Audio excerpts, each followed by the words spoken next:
Ya, shalom, puji nama Tuhan. Kita boleh bertemu kembali di pagi hari ini dan kita mau belajar kebenaran firman Tuhan di pagi hari ini. Sebelumnya kita mau berdoa terlebih dahulu. Bapa kami dalam surga, di dalam nama Tuhan Yesus kami mengucap syukur buat segala kebaikan dan pertolongan yang Tuhan Yesus berikan dalam kehidupan kami, dan kami boleh menikmati kasih setia yang baru, dan kami mau menjalani hari-hari ini bersama dengan Engkau Tuhan. Terima kasih Tuhan, Tuhan memberkati setiap kami yang mendengarkan firman Tuhan dan hamba-Mu yang menyampaikan. Kami serahkan semuanya ke dalam tangan Tuhan, di dalam nama Tuhan Yesus, haleluya, amin. Puji nama Tuhan. Di pagi hari ini kita mau belajar kebenaran firman Tuhan di dalam 1 Yakobus pasal yang ke-5. Saya akan membacakan demikian. Tetapi apabila di antara kamu ada kekurangan hikmat, hendaklah ia meminta kepada Allah yang memberikan kepada semua orang dengan murah hati dan tidak membangkit-bangkitkan. Yang tidak membangkit-bangkit, maka hal itu akan diberikan kepadanya. Di sini kita mau belajar bahwa Yakobus, penulis kitab ini adalah Rasul Yakobus, saudara Tuhan Yesus. Dalam artian bahwa Maria ibu Yesus memiliki anak dari Yusuf setelah Yesus lahir, dan itulah yang seringkali disebut sebagai Yakobus, saudara Yesus. Yakobus, saudara Yesus, di sini menuliskan tentang proses pertumbuhan dan kedewasaan rohani di dalam Yakobus pasal 1 ayat pertama sampai yang ke-8. Namun dia memberitahukan bahwa mengalami pertumbuhan dan kedewasaan rohani harus mencari hikmat terlebih dahulu. Dan mencari hikmatnya bukan sembarang mencari hikmat, tetapi meminta kepada Tuhan. Jadi kalau kita lihat adalah satu pesan dari Rasul Yakobus untuk kita meminta kepada Tuhan, dan pasti Tuhan akan memberikan dengan kemurahan hatinya, yang tertulis di dalam ayat yang kelima di sini. Dan kepada siapapun yang meminta, Tuhan akan memberi. Nah, di sini kita juga melihat bahwa hikmat adalah aspek utama dari kedewasaan. Seringkali kita ini yang muda-muda seringkali meminta hikmat kepada Tuhan untuk menghadapi situasi kondisi yang ada. Apalagi di saat situasi dan genting, kita pasti meminta hikmat. Di dalam proses pertumbuhan kehidupan kita, usia kita pun bertambah. Terkadang kalau kita memperhatikan orang-orang tua, seringkali sudah jarang dalam arti meminta hikmat. Pasti dia akan melihat dan melakukannya dengan kebiasaan-kebiasaan yang sudah mereka kerjakan. Terkadang mereka melakukan itu menjadi hal yang rutinitas. Nah, di sini kita mau belajar bahwa kita tetap mau meminta hikmat di dalam kehidupan kita, dan kita mau memiliki kedewasaan dalam hidup kita, adalah dewasa di dalam hikmat kita dan dewasa di usia kita, di mana ada pertumbuhan yang sejalan. Bahwa kita selalu berpikir bahwa untuk bertumbuh dewasa itu sering bertambahnya dengan usia itu pasti akan memiliki banyak pengetahuan.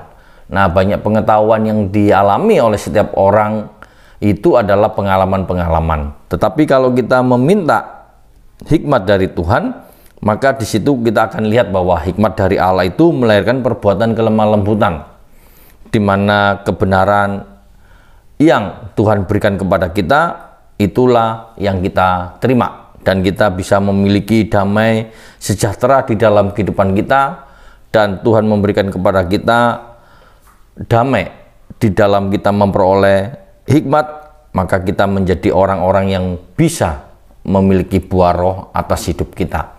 Jadi kita boleh bersyukur di pagi hari ini diingatkan tentang hikmat Tuhan, di mana kita mau belajar untuk memiliki hikmat Allah yang perbuatannya itu nyata berdasarkan buah roh yang bisa kita miliki di dalam kehidupan kita, sehingga hikmat kita mengalami berkat, menjadi berkat bagi orang-orang yang ada di sekeliling kita.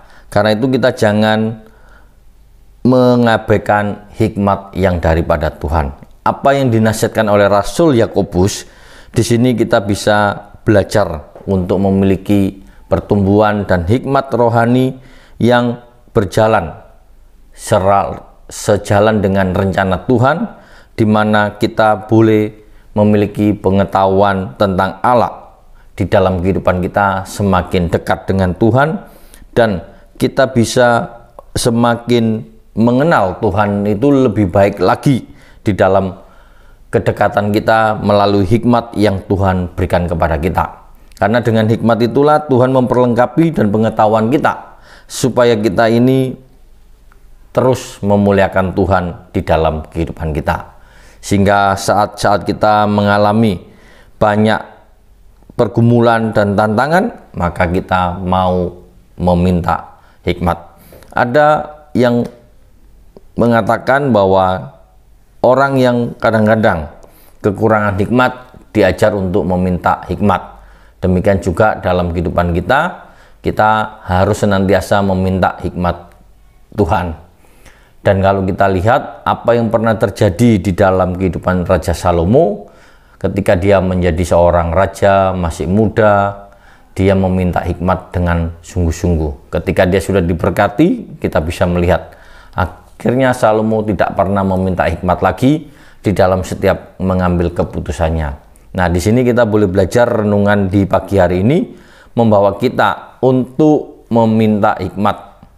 Ketika kita mengalami kekurangan hikmat, kita mau meminta hikmat dari Tuhan. Apapun yang kita hadapi saat ini, ketika kita belajar firman Tuhan, kita kurang mengerti, kita minta hikmat Tuhan untuk kita belajar tentang kebenaran firman Tuhan. Ketika kita yang bekerja, ketika kita yang memiliki usaha, ketika kita yang sudah memiliki anak, apapun yang kita hadapi saat ini, kita mau selalu meminta hikmat kepada Tuhan. Jangan malu-malu, jangan ragu-ragu untuk selalu minta kepada Tuhan hikmat dalam hidup kita. Baik kita yang masih muda, lanjut usia, semuanya perlu hikmat Tuhan dalam hidup kita. Karena hikmat yang Tuhan berikan adalah hikmat yang dari atas, di mana hikmat yang selalu memuliakan nama Tuhan, bukan mencari hikmat untuk gaya hidup yang mewah, hikmat yang dari dunia itu ingin mengalahkan orang lain, ingin menjadi orang yang terhebat. Ini berbeda dengan hikmat yang Allah berikan, di mana ada damai, kelemah lembutan, di mana buah-buah roh ada yang Allah berikan dalam hidup kita. Jadi di sini kita mau belajar apa yang kita lakukan untuk menerima hikmat dalam hidup kita. Kita selalu minta bantuan kepada Tuhan.